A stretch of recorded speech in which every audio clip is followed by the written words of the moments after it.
Welcome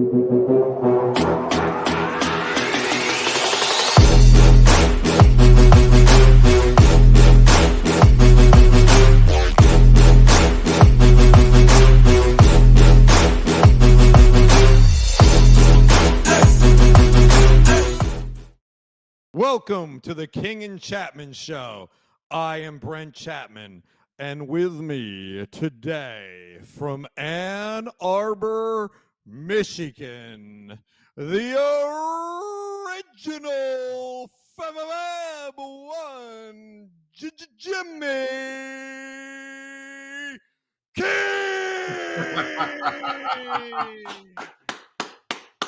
I love it. That's even better. I swear, B. I think you can sit around at the table and just try to come up with different ways to introduce me. I appreciate that, my brother. That's so much love. I will be honest with you, Jimmy, that I do that on the fly every show, but I think I found a new note there. Yeah, I like that. On camera, he held the king angry. real. Yeah, it was real. Like he had a lot of moxie to it. Grovelly. It sounded good. It sounded like every room I walk in, I need you to do that for me, bro. All right, I need a precursor for every room I walk in. If you do it like that, I got you. Now, Jimmy, what I'm thinking is this is the King and Chapman Show, but you are honoring the Prince tonight. That's right. With that Purple Rain t-shirt. The GOAT. The GOAT. The GOAT of music. We could start that too. Because the debate in my era was Prince or Michael Jackson. Of course, I love MJ.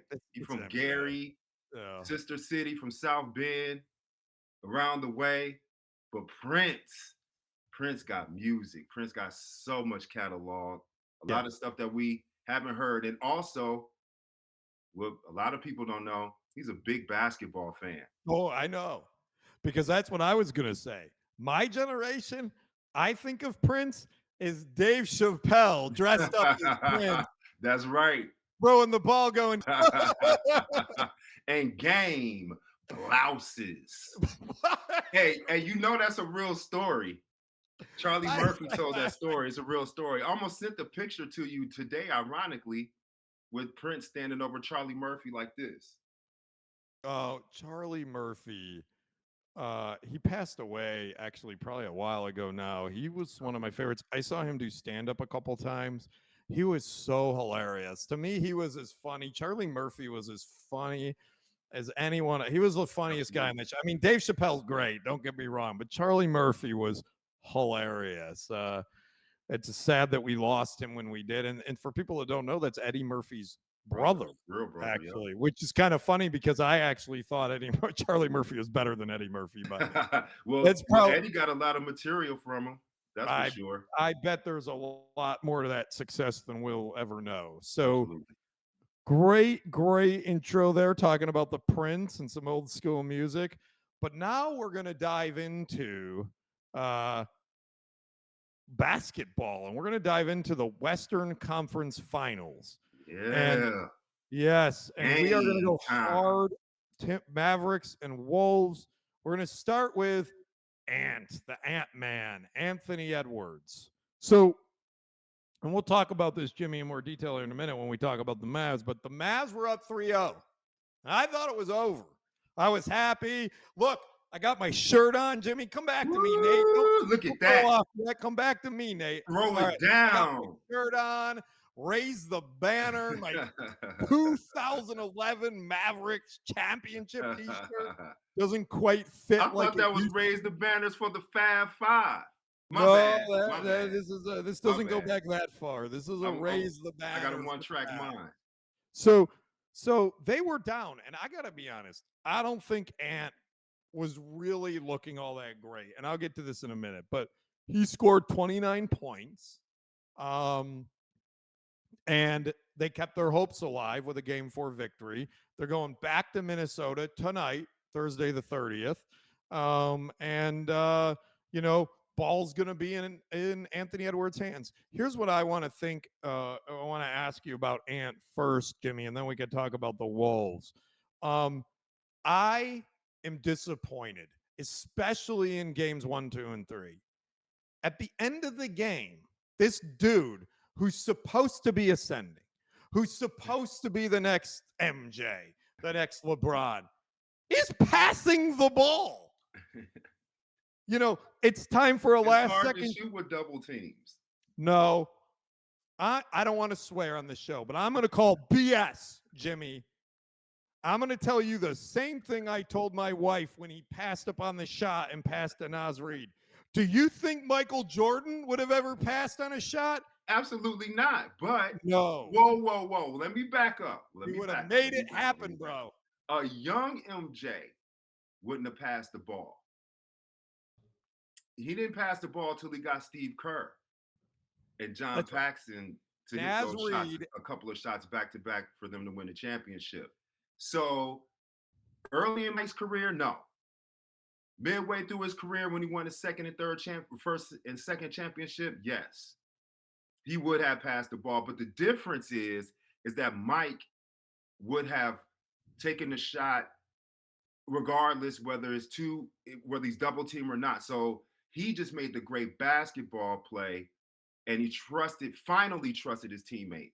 I think Ant is a little different from the aspect that, I think he feels like he has better talent on his team. And it's different. He's not Michael Jordan.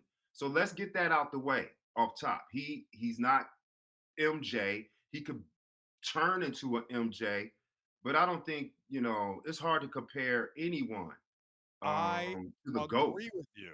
In fact, you and I both agreed on the last show, and I said, I think he's overrated for where people have him today in his career.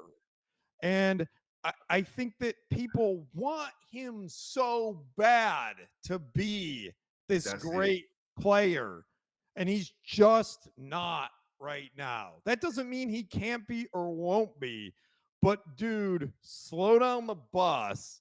He's get off him. He's not that guy right now. But it's just, it happens every time we see a great talent. We always compare them to Michael Jordan, Kobe, or Dr. J, whoever.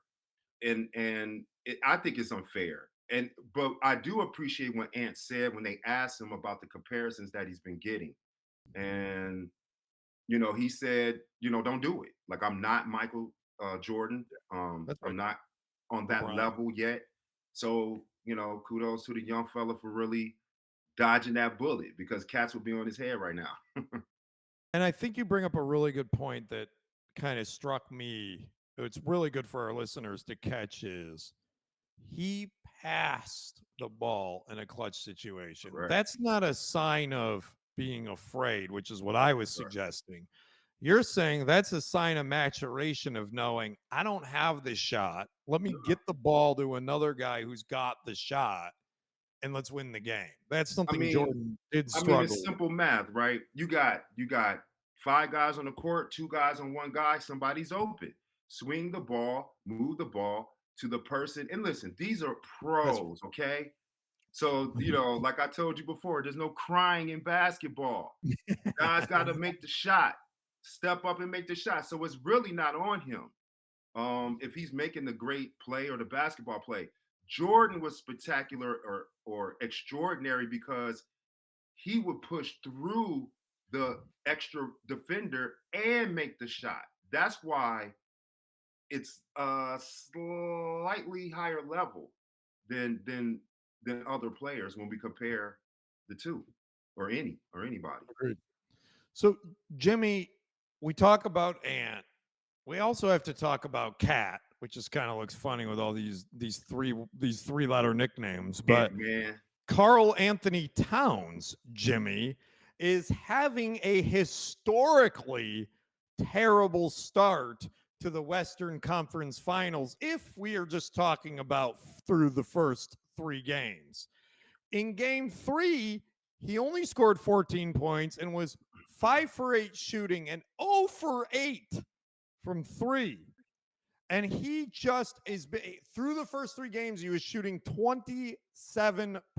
Now, I'm no basketball expert, but my guess is that if your best player, who, by the way, had 63 in a regular season game, is only shooting 27% in the conference finals, you're going to struggle right now. He came back in game 4 and had 25 points, including 2 daggers from 3 late to ice it. So, Jimmy, why was Cat struggling, and is he better now, or is he going to struggle tonight? Well, I think he struggled because, like you mentioned, he was, first of all, he was 5 for 8. He didn't get enough looks. If you're the man, you got to get more attempts up. You got to give yourself a chance. And what that does is it opens up the floor for everyone else to also get their looks and get their shots. The one thing, if it's a critique or a criticism or suggestion that I would say to Cat Carl Anthony Towns is, when your stroke isn't going, get to the basket. You are a big man. You have the advantage of putting guys that are your size or smaller in the paint. Put them down in the hole. Get you some easy looks. Look at the basket. The basket becomes bigger when you start making layups and you start taking little 5-footers, 6-footers, and then start stretching out to, you get in a rhythm, and that way you have more confidence and your shots will touch the rim differently. Sometimes we'll see guys hit it, and it'll be like, wow, it's a brick, like, or they'll miss the rim completely. And then you see a guy that'll hit the rim and it'll touch the rim 3-4 times and bounce in. That's what happens when that energy is flowing, when you give yourself a chance by getting easy looks. That's his problem. Yeah, every time I see him shoot a 3, I cringe and wonder, why is a guy that's 7'4" out on the perimeter shooting threes with 45 seconds Right. a clutch game? You're blessed to do both. You could go inside and out, but don't relegate or just, subject yourself to one style of play. So I'm not sure you answered my question, which is, do you think he's out of the funk? And do you think that this pretty dominant game 4 that he had he'll continue to play well in 5, 6, and 7? If it goes that far, hopefully not. Or do you think, he's just kind of in a funk right now? He had a game, but he's going to kind of level back out.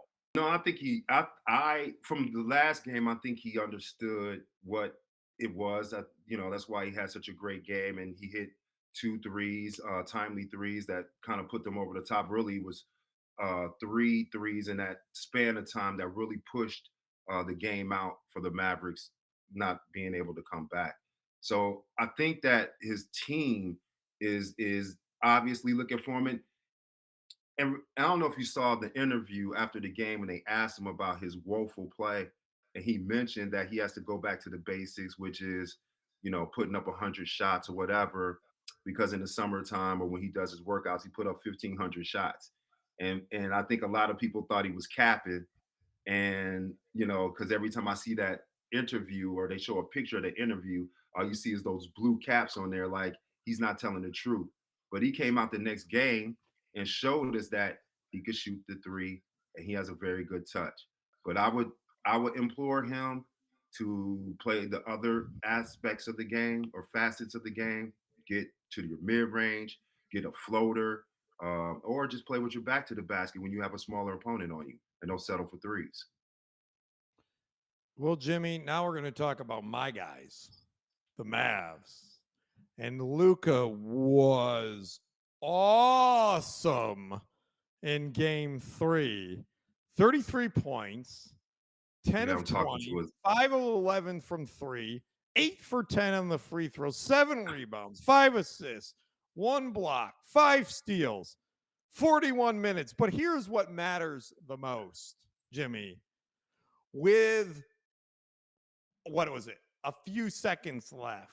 Mm-hmm. He got 10 seconds left. He got the ball. And he was one-on-one with Gobert. And he did that little move where he stepped. And Gobert looked like he lost his jock strap on the floor. He didn't know where he was. Defensive player of the year was juked. Luka stepped back, might have taken an extra step. That's okay. Well, in today's NBA, you get it.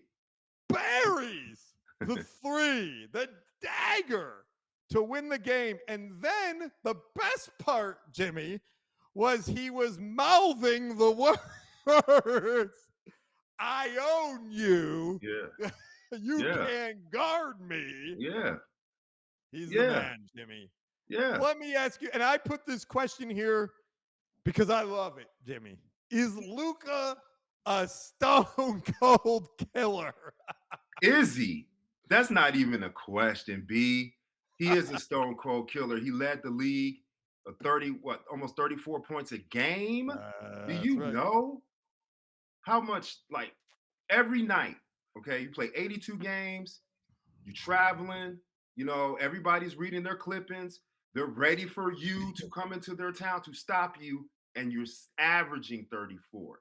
So, yeah, Luka is putting the league on notice even more, right? It wasn't a fluke for the past, 2-3 years. It's like, oh, can he keep it? Now, he's leading the Mavericks to win the Western Conference championship and to the finals, and hopefully win a NBA title. And if he does that, then what? He's only in his 5th year. This kid has his upside is tremendous. And don't sleep on that he's a great rebounder, and he averages 6, 7, 8 assists a game. So he's not just out there shooting the ball and hogging the ball. He's sharing the ball with his teammates and getting them involved as well. That's right.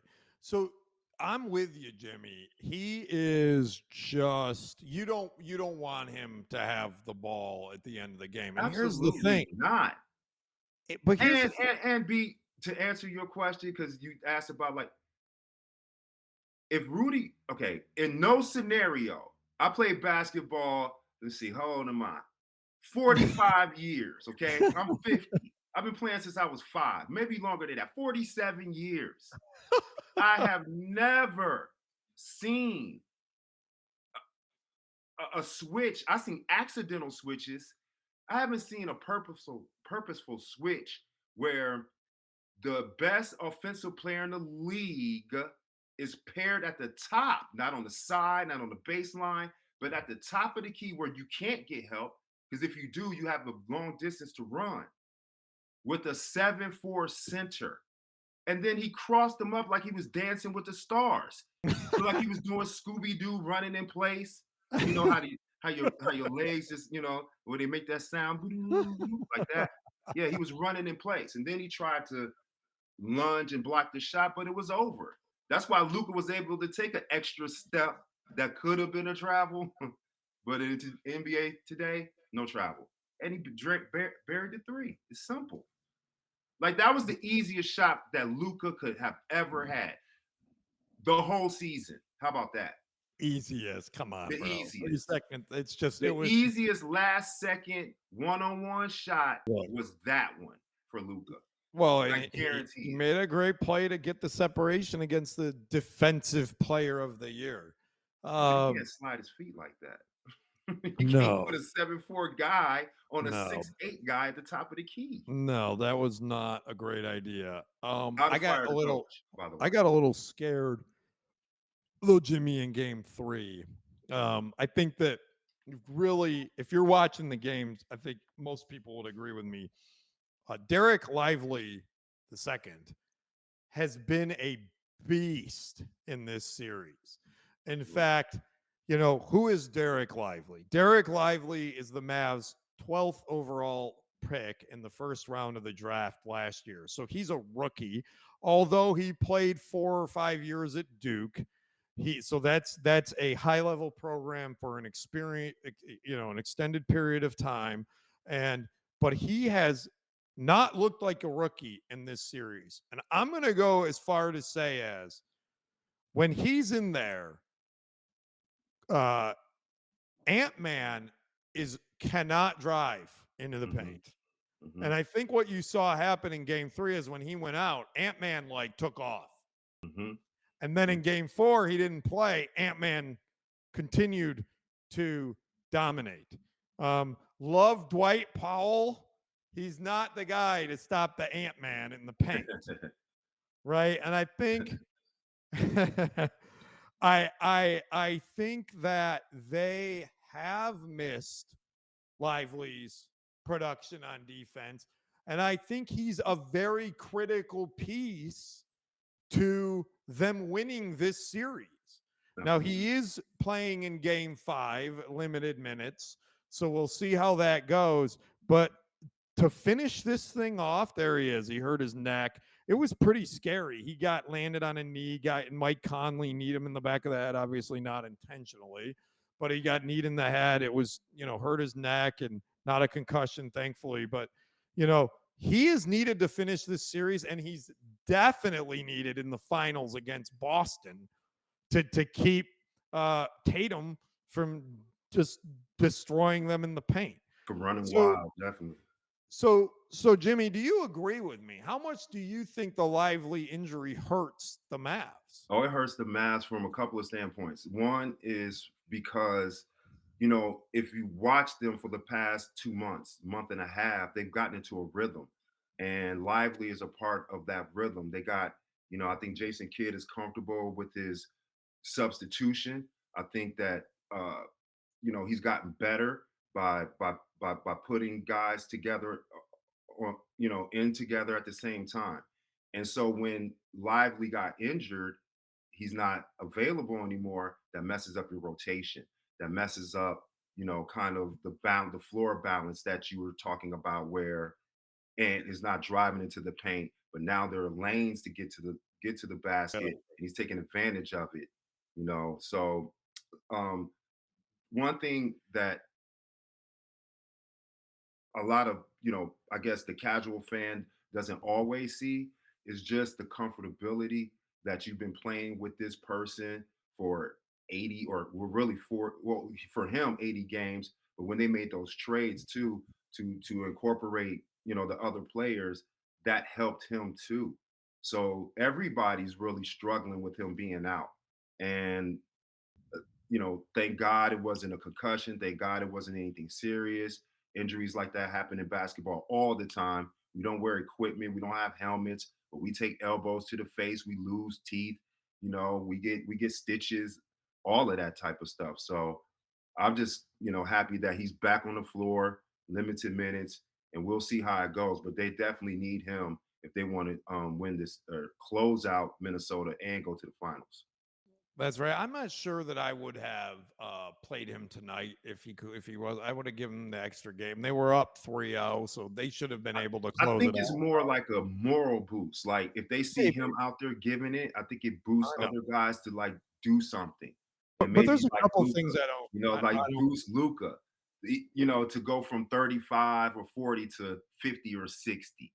Like that's the kind of mind games I think Jason Kidd is using that for. Jimmy, as that dad for the sports, I would like to say that there are a couple things I don't mess with. If you can ask my son, he literally broke his elbow in a game, and I had him taking snaps under center. All right. But if they get you don't mess with neck and head and stuff like that, you got to take that stuff seriously. Absolutely. So, I don't mess around. And that's why you're going to have to pay your boxing player, your boxing guys more money than everybody else, because they're going to have to go 30 rounds, Jimmy, or die. Great segue, because our next topic is about my guy, Iron Mike. Iron Mike. And this is kind of a little bit of a weird story, but it's a good one to talk about. So Mike Tyson, who's 57 years old, experienced a medical issue on a flight that prompted that thing in that in-flight recorded message where they say, "Hey, if there's a doctor involved, can you please come up?" So he became nauseous and dizzy due to an ulcer flare-up 30 minutes before landing. So per eyewitnesses, they called the doctor up, they treated him, they landed, paramedics came on the plane, and he's okay. and he's okay now, and he's still okay to go beat the woohoo out of Jake Paul. Sorry. Yeah, Jake Paul in a month. I get the Pauls mixed up, Logan and Jake. He's feeling good, but Jimmy, do you think this should set back the fight with Jake Paul, or you think Tyson's got it? Absolutely not. Mike Tyson, they should move the fight up because I don't want to hear another scare because that might do something and they might cancel the fight or push it back or something. Move the fight up, which I know they can't. And it's actually in Dallas. How about that? It is in Dallas. Are Yeah, we going? might. Hey, we might need to get down there. But, um, you know, I'm just glad that he's okay. I'm glad it wasn't anything more serious than that. You know, health, like you said, is very important. Especially with the bout coming up in the next month and a half. But the question of really being concerned about Jake Paul, no, because if you saw or heard what Mike said, he said he still could beat him, could beat Jake Paul, not even at 100%. So so this might He even can beat Jake this might Paul on the bring more airline. interest because people are going to think that levels the playing field. Yeah. But what I want to tell you people out there is Mike Tyson's going to knock his block off. Like he might walk around that ring like a chicken with his head cut off, literally. Yeah. I agree with you. I think Mike Tyson will knock his block off. In fact, as I have pronounced on previous shows, I would like Mike Tyson to fight Tyson Fury for the #1 contender because Foreman won the title at 41. Tyson needs to win the title at 57. That's what I want. So Jimmy, if the moving money's along, right, if the money's right, he might. Oh he's well, back training hard. He might as well get paid. I don't know if it could get a license for that. But Jimmy, we're now going to talk about a little bit of a sad story, but we shouldn't be sad about it. You know, we should celebrate the life of Bill Walton, who passed away this week or over the weekend at the age of 71 after a prolonged battle with cancer. Bill Walton led the UCLA Bruins to 2 national titles and was the NBA's MVP in 77-78 season and a member of the league's 50th and 75th anniversary teams. And he was a stud in college. He was good in the pros. But Jimmy, after he got done playing basketball, Walton was also an Emmy-winning broadcaster, Jimmy. He joined ABC and ESPN in 2002 as a lead analyst and then went on to do college basketball. And he was named one of the top 50 sports broadcasters of all time as part of the American Sports Association in 2009. So, Jimmy, I know you probably have come across Bill Walton or know people that know Bill Walton or know his son. And I want to ask you, Jimmy, first of all, what are your thoughts on his passing? And second of all, was Bill Walton a greater player or broadcaster? Oh, First of all, great question. First of all, condolences to the Walton family, to Luke, his son, and the rest of the Walton family. Our prayers and best wishes go out to you all. And but let me say this about Bill. All right, before I also give him his kudos. Me and Bill used to bump heads. Oh. And I appreciate Bill because he spoke from his heart. And he criticized me and my Michigan teammates for being arrogant. He thought we were arrogant when really we're cocky. And and so that I had a little beef with him years ago.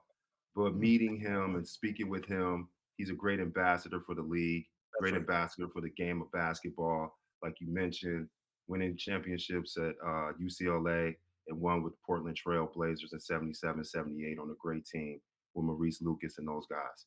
So, like, I think that he had a great basketball career, transitioning to broadcasting. I love his broadcasting better as a than him being a player. I think that he could have been even a better player if it wasn't for injury and cutting his That's career right. short. That's right. But we got to see a full evolution of his broadcasting. And so that's why if I had to choose one, I would go with broadcasting because he was very colorful. He had us laughing on broadcast. He came up with things we never heard before. And that's why I appreciate him making that transition. But Yeah. again, shout out to the family and blessings and prayer. I'm Prayer. going to tell you, Jimmy, what I think of Bill Walton. I found him to be the most annoying broadcaster. He is like the NBA and basketball version of Chris Collingsworth. Oh Okay. no. I Not but that here's bad. first I want to talk about him Not as a that bad. player. First I want to talk about him as a player. Look, he was before my generation, but my dad talks about him, right? And I watched a lot of the old stuff, right? And he was a great college basketball player. And I think part of being on these 50 and 75th anniversary teams is because he came out like a Peyton Manning came out, or like a one of these guys that came out so highly thought of, promoted, and expected to be so big, and he really wasn't that great of a pro. He had knee injuries. He did go to the Celtics and the Trailblazers, and he never really had the extended career that people expected him to have. So I think the potential carried him a long way. But I'm going to tell you one Bill Walton story that I have that I cannot get over. Bill Walton, just like he said, you guys were arrogant. He was always way over the top on stuff. It was like Bill Walton's chemistry was, I'm going to say, this is the greatest bottle of water I've ever had. Right? Like that is like everything. So I'm watching a game. I remember it. I had just come down to Dallas. I had moved down to Dallas. It was in 2002. And we were watching, my buddy and I, we were going to go out to the bar and we were watching basketball, doing a little pre-drink back in the day. Don't do any of that anymore, Jimmy. But in the day, I used to have a couple beers before we went out. We were watching a game that was on. And I remember Greg Ostertag. Do you remember My Greg God. Ostertag, Jimmy? I played with Greg. Okay. Greg was my center when we had real AAU. You know, when there was only one team per city. Yeah, Is he from Dallas? Greg was my center. Greg is from Dallas. He went to Duncanville. I did not know that. Matter of fact, he ended my high school career. They went on to win the championship. He beat me my senior year. Wow. He's a senior. I'm a So senior. so Greg, so I'm watching this game, and you probably can't see it anywhere. It was just something that I noticed and saw happen to be, and Greg Greg Ostertag gets the ball and he slams it down, and Bill Walton says, "That was the greatest dunk I've ever seen." And from that Greg moment on, Ostertag, I love Greg. I love you, Greg. That moment If you see this, wherever you at, please reach out to me too. By the way, we might see him Monday. Yeah, because I think he might be there. Yeah, he might be at the outing. Hopefully. I think we got some. I haven't never seen him there before, but I know he is part of the NBA Retired Players Association in Dallas. I've not seen him, but if he's there, I can share this. You can have him. I can share this story to him. But here's the thing: when Bill Walton said Greg Ostertag had the greatest dunk ever, I'm like, I'm done. I'm never listening to another word guy has to say again. Yeah, that's a good one. That's a good one. Because and Jimmy, I'm gonna say high school. In high school, Greg's nickname that we gave him when we had all the guys come from different areas, from Fort Worth, from all around the Metroplex in Dallas. It was only 20 guys on the team, so we made two teams. We had an A and a B team, and they were both good. But when we were in practice, we used to call him dunk bait because he was always out of position. He was slow of foot sometimes. You know, he would only block shots if you really put it in his face. So if you were to beat him to the rim or get to your spot, you will get him. So we used to call him dunk bait. So for Bill Walton to say Greg Ostertag had the greatest dunk of all time, suspect. My point We're is, calling cap on that. this is That's my what we call last cap. word. I'm going to roll right into the ending. My last word is, I'm willing to bet you that is not the first or last time in Bill Walton's broadcasting career that he said that was the greatest dunk. My guess is he probably said that at least 5 times every night. True. True. What do you Yeah, got? he was over the top. Bill was with his commentating sometimes. But for me, the last word, let's go back to my guy Mike Tyson, who I am truly concerned about Jake Paul getting in the ring with him. This might even motivate Mike to show that he's really healthy. It might motivate him to get into the gym a little bit more and work out even harder. And that spells disaster for your boy, Jake Paul.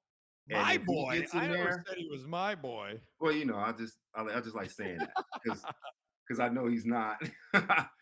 So, but he get in that ring, man. I'm telling you, Mike Tyson. It's gonna be something. I hope it's a true exhibition. I hope it's a true exhibition. But if they let him get loose in there, cancel Christmas. And that's my last word. And my last word is game. Blouses. Game blouses. Blouses. I'm Thank you, everyone, for watching. Thank you, Jimmy. Have a great time in Detroit, and we'll talk to you guys tomorrow. Peace. Wait, Peace. there we go.